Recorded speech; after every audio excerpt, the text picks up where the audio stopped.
Welcome to Ron Paul and Charles Goyette, the weekly podcast.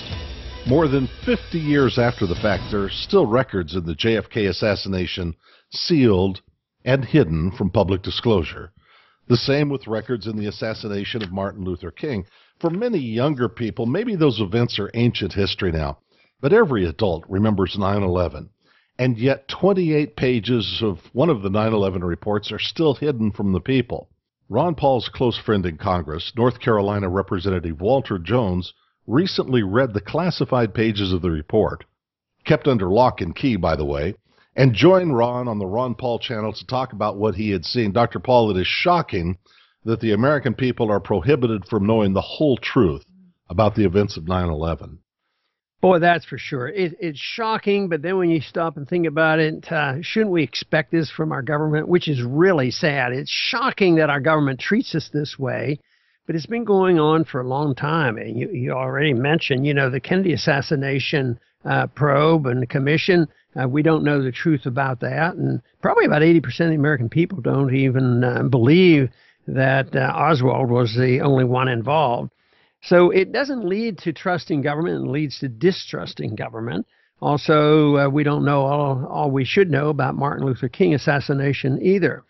But the one issue that we're talking about today is the 9/11 Commission. This subject has come up in the past, and it's politically very risky to talk about it because, the left and the government defenders are really, really quick to discredit anybody who raises any question whatsoever because they paint you and they say, oh, you question this, that means you're a truther. And I was always amazed, if you question and you want the truth, how they took a word like truther and turned it into a terrible, terrible word. It's sort of like taking the word liberty, liberal, libertarian, and try to turn it into something bad and evil. But they certainly have done this. To look for the truth is now considered overkill when the people need to know something and deserve to know something. But I believe that what has happened in our government is that things got turned on its head. Our Constitution obviously endorses the principle of a government and a centralized government, stronger than many of us would like, but it is there. But they tried their best to try to protect the privacy of the people with the Fourth Amendment. But at the same time, the implication was that our government would be open. It would be a true republic. It would be a representative government, and the government would remain small. Now, that part hasn't held up. But one of the worst transitions that we've gone through is the fact that, our privacy is not protected. The government abuses our privacy, and yet government has become totally secret. So when there is a problem and some terrible thing happens, like 9/11, it's very natural. If people want to know what's happening, set up a commission. So the politicians respond. They set up the commission. And I've come to the conclusion that all government commissions are designed to protect the government. So they look at it, and even when they admit there might be some problems, I think they claim, well, we don't want this to happen. We don't want this information to come out because it will be a threat to national security and it will unfairly punish some individuals. Well, that was some of the things that happened in the investigation on torture.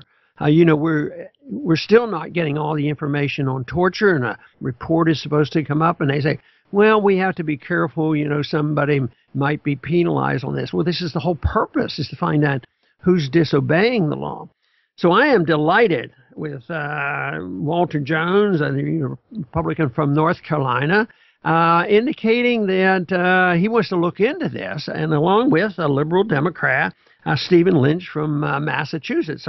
So I think this is great that they're doing this, and there is a coalition, and Thomas Massey, a very good constitutionalist from Kentucky, and a new member and very libertarian, he's very much involved in this too. But nothing will happen. They're not going to all of a sudden get John Boehner rushing this to the floor and doing something.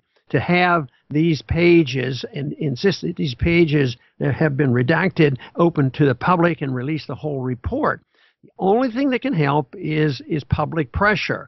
And even that is difficult when they have the armed might of the whole government bearing down on protection of their secrets. But evidently, there's some really juicy material in there that we deserve to know. Now, there's always been suspicion, but Walter now has a better perspective on this because he went to the private room, and I've been there myself.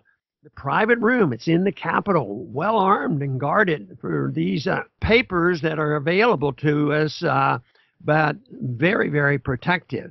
It's not available to the public. It's never discussed on the House floor. So if you want to know more about the CIA budget, you can go to this particular room, well guarded. And when you're in there, you have somebody looking over your shoulders. You can't have a camera. You can't have a notepad. You can't take anything down. And if you can just visualize what you're reading, it's very disjointed because the bills and the legislation or this thing, if you break up a sentence or a paragraph in half, you lose perspective. So it's hit and miss, and it makes it very hard to even understand what you are allowed to read. But 24 pages have been redacted that we weren't able to see. The report actually came out way back in 2004. It just takes a while for people to sort of wake up to this, and it takes people like Walter Jones and others to bring it to our attention and to get more people to know about this, and they ought to be joining and helping Congressman Jones in his efforts. Well, Dr. Paul, I always laugh when I hear the word truther myself. There are so many things that are extraordinarily curious about the 9/11 event that have nothing to do with conspiracy theory.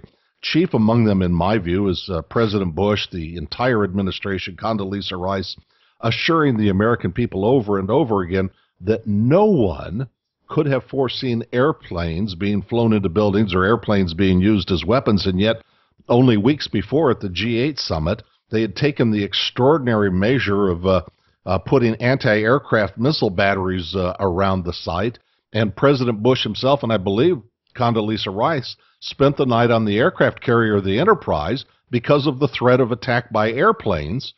For those who believe that there is some conspiracy theory involved in questioning the official reports, the co-chairman, I mean, we're talking about conventional politicians like Thomas Keane and Lee Hamilton, the co-chairman of the 9/11 Commission themselves accused the CIA of trying to subvert the investigation somehow. We now know that the CIA spied on Senate staffers years later on their investigation into activities of the CIA. So what is the big mystery here?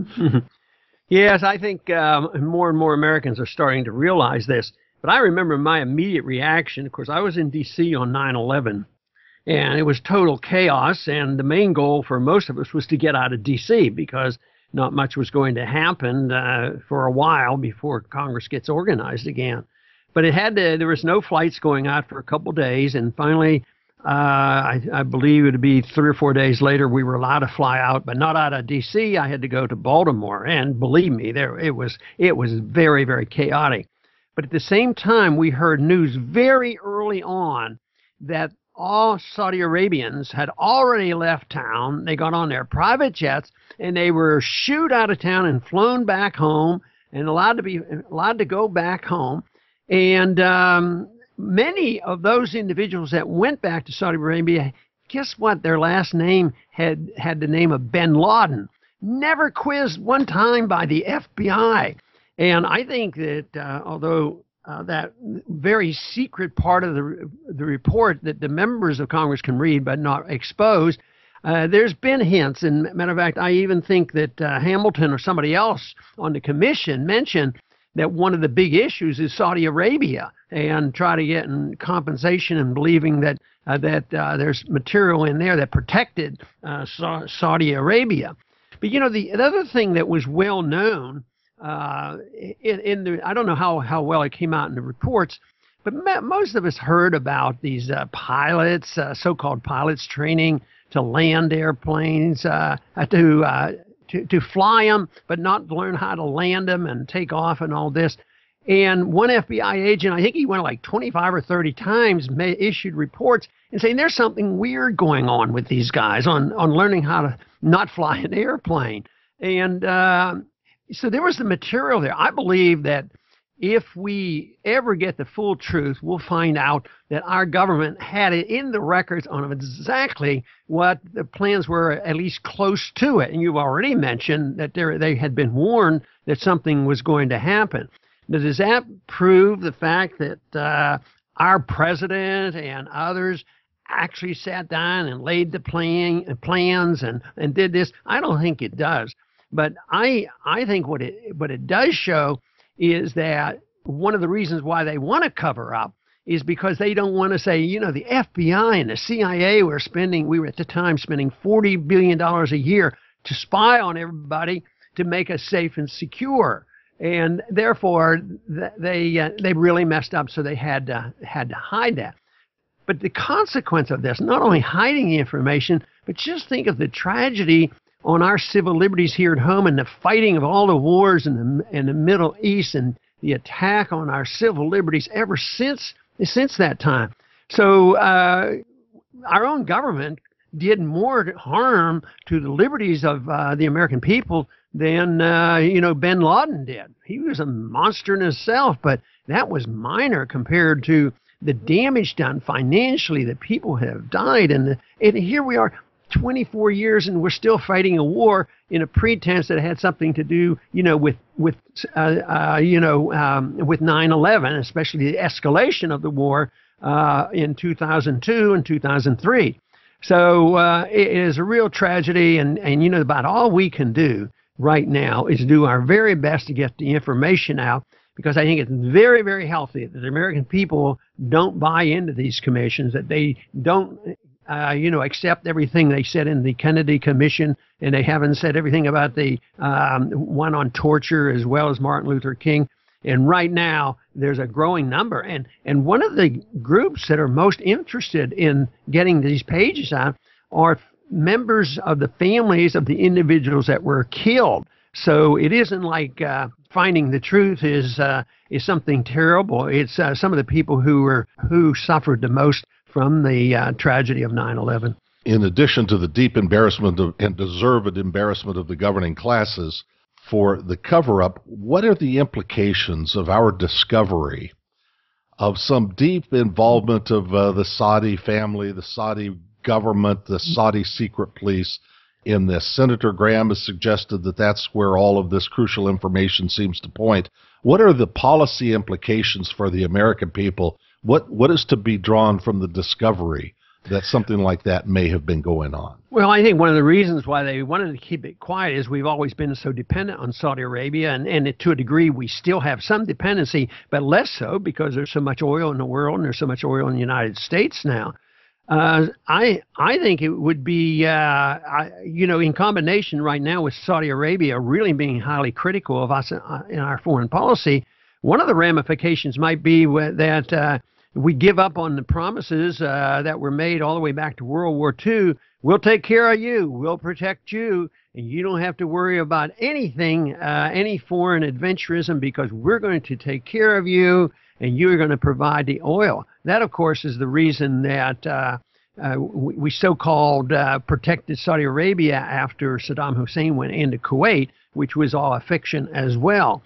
But I think some good could come of this. The American people would say, why are we doing this? Do we have to do this?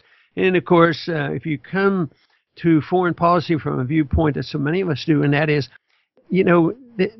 why are we involved? Why is there so much intervention? Because there's always blowback, militarily blowback, but there's economic blowback. And we just expose ourselves. And the financial blowback, of course, will be accomplishing what bin Laden was actually seeking to do. He wanted to drag us into a no-win war in the Middle East, bankrupt our country, and have the American people self-destruct. So the tragedy really is that it seems like bin Laden keeps winning. Well, the more we learn about it, the more it argues for a non-interventionist foreign policy. Thank you, Dr. Paul. Another informative conversation, great podcast. And we'd like to thank you for listening and telling your friends about our weekly podcast. I'm Charles Guayette.